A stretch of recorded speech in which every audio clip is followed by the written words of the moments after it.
Bonjour, chers apprenants. Bienvenue à cette formation en ligne sur l'indice de l'intégration régionale en Afrique, l'IRA, un outil pour le développement. Ceci est le module 5, les zones de libre-échange continentale africaine, l'intégration régionale dans la pratique. Je suis Shamna Sofroj, votre directrice de cours. Alors, commençons.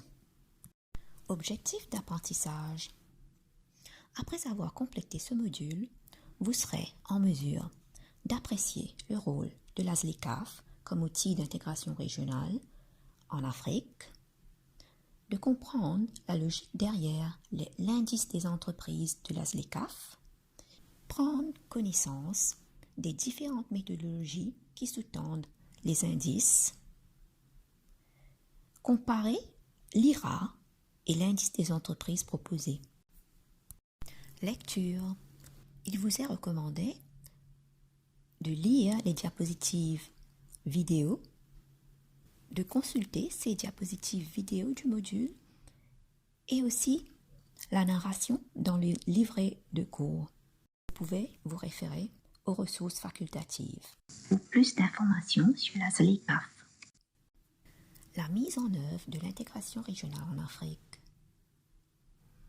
Nous savons, à partir du module 1, que la création d'une zone de libre-échange est un tournant vers une plus grande intégration économique et donc vers le développement. Selon l'Organisation de coopération et de développement économique, l'OCDE, une zone de libre-échange est un groupe de pays au sein duquel les barrières commerciales tarifaires et non tarifaires entre les membres sont généralement supprimées. Mais il n'y a pas de politique commerciale commune à l'égard des non-membres. Les ZLE intéressent beaucoup de pays.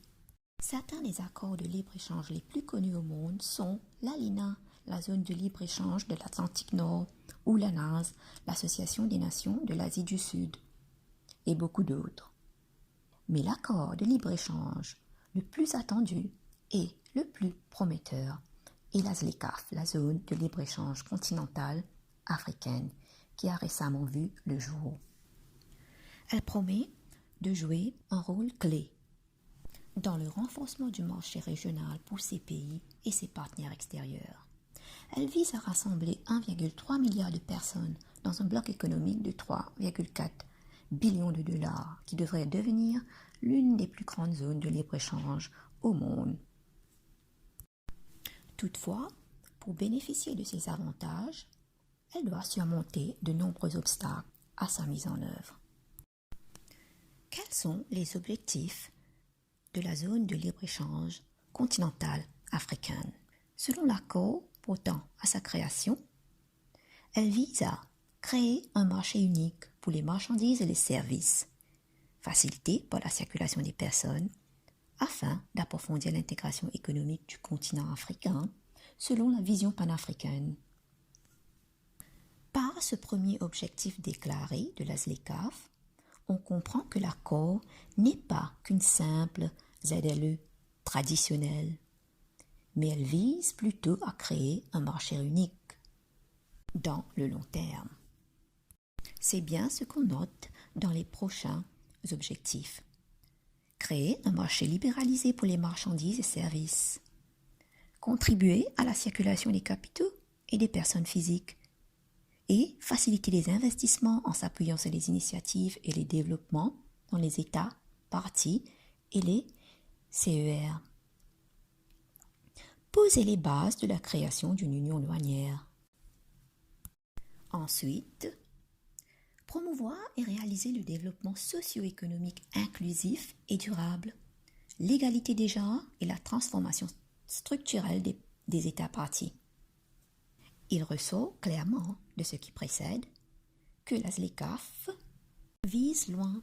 Ces objectifs vont au-delà des simples gains économiques et de la sécurité régionale. Ces objectifs sont conformes au nouveau régionalisme. Elle vise aussi à renforcer la compétitivité des États Elle vise à promouvoir le développement industriel à travers la diversification, le développement des chaînes de valeur, le développement de l'agriculture. Elle cherche aussi à résoudre les défis de l'appartenance à une multitude d'organisations qui se chevauchent et accélérer les processus d'intégration régionale et continentale. ZLECAf, un outil pour opérationnaliser l'intégration régionale. On a vu auparavant que la concrétisation d'un accord de libre-échange est un grand pas vers une intégration plus poussée. Comment peut-on mesurer cette intégration? L'indice de l'intégration régionale en Afrique, l'IRA 2019, dresse un tableau de l'état de l'intégration régionale, ainsi que les efforts vers plus d'intégration. Donc, l'IRA a inclus un indicateur pour capter l'effort d'intégration des pays africains, c'est-à-dire s'ils ont signé ou non et ratifié l'accord. Cependant, comme on a vu dans le module 1, cet indicateur ne saisit qu'un changement institutionnel. Pour évaluer l'état actuel de l'intégration, il est possible d'aller à un niveau bien plus détaillé ou micro. Par exemple, mesurer l'intégration à travers un indice des affaires ou un indice des entreprises. Ce qui nous amène à un indice des entreprises pour suivre l'intégration régionale en Afrique. Pour atteindre les objectifs énoncés dans la ZLECAf, il faut identifier et éliminer les barrières non tarifaires et autres difficultés qui rendent l'importation et l'exportation des produits difficiles et coûteuses. C'est dans ce contexte que la Commission économique des Nations Unies pour l'Afrique est actuellement en train d'élaborer un indice des entreprises par pays dans le cadre de la ZLECAf.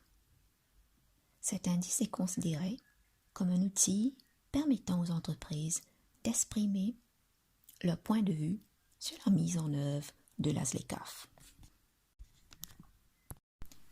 Objectif de l'indice des entreprises. Cet indice cherche à évaluer dans quelle mesure les entreprises des pays africains trouvent difficile le commerce transfrontalier en Afrique et aussi d'identifier les principaux défis en matière de compétitivité commerciale au sein de chaque pays. De ces objectifs, on peut dire que l'indice des entreprises est un indice de facilitation du commerce ou d'intégration régionale soft. Un exemple d'indice de facilitation du commerce est l'indice Doing Business de la Banque mondiale.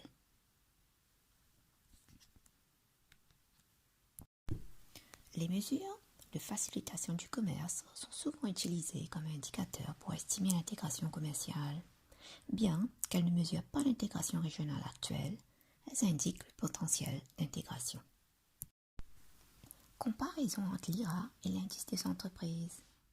L'IRA se concentre sur un vaste phénomène qu'est l'intégration régionale, d'un point de vue socio-économique et sans distinguer ses bénéficiaires.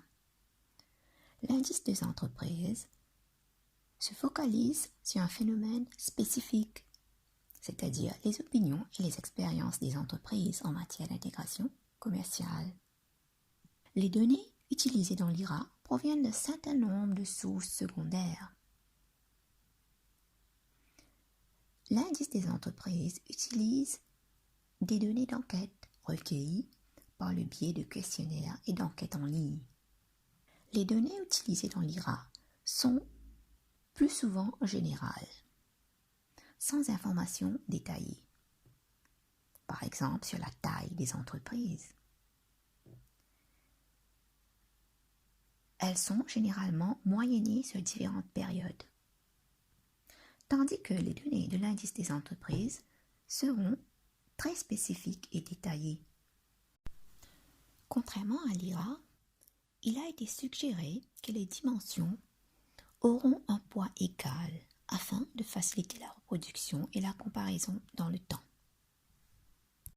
Cependant, veuillez savoir que ces informations peuvent changer car l'indice des entreprises est toujours en développement. L'indice des entreprises envisagées comporte plusieurs indicateurs regroupés en 4 dimensions. La première dimension mesure les défis et obstacles que font face les entreprises par rapport au commerce des biens.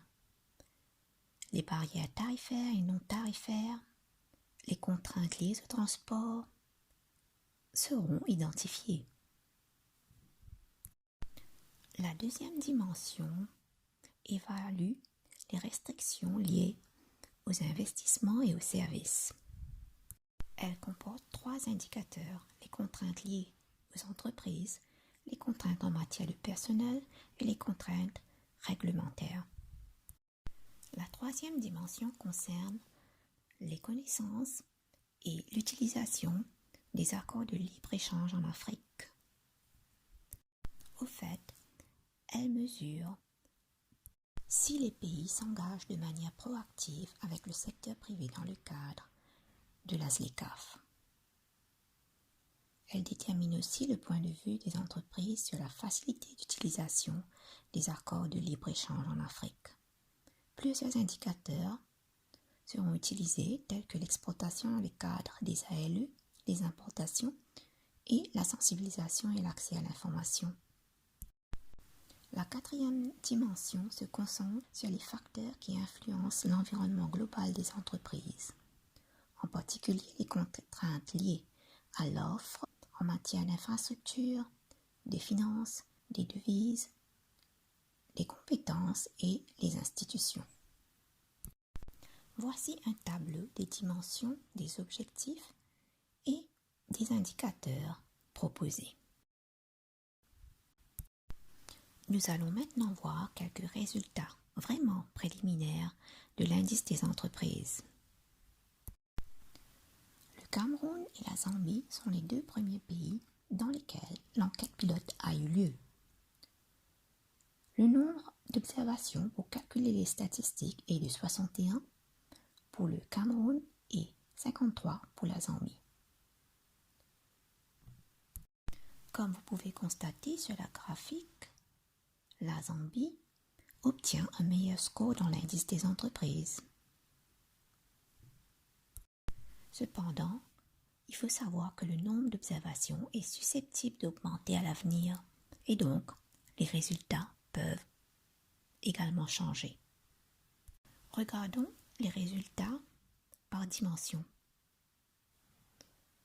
À ce stade du processus, la Zambie obtient de meilleurs résultats dans les 3 dimensions évaluées, comme indiqué dans la figure. Conclusion.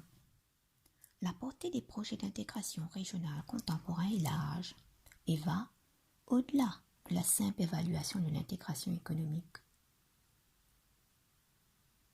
Elle cherche à comprendre les aspects socio-culturels et environnementaux. Donc, l'intégration régionale est un concept complexe. L'utilisation d'un seul indice ne peut refléter des questions spécifiques. Par exemple, l'IRA, l'indice de l'intégration régionale en Afrique, inclut une variable pour saisir la ratification de la ZLECAf, mais elle n'évalue pas si les pays ont les bases nécessaires pour bénéficier de la zone de libre-échange.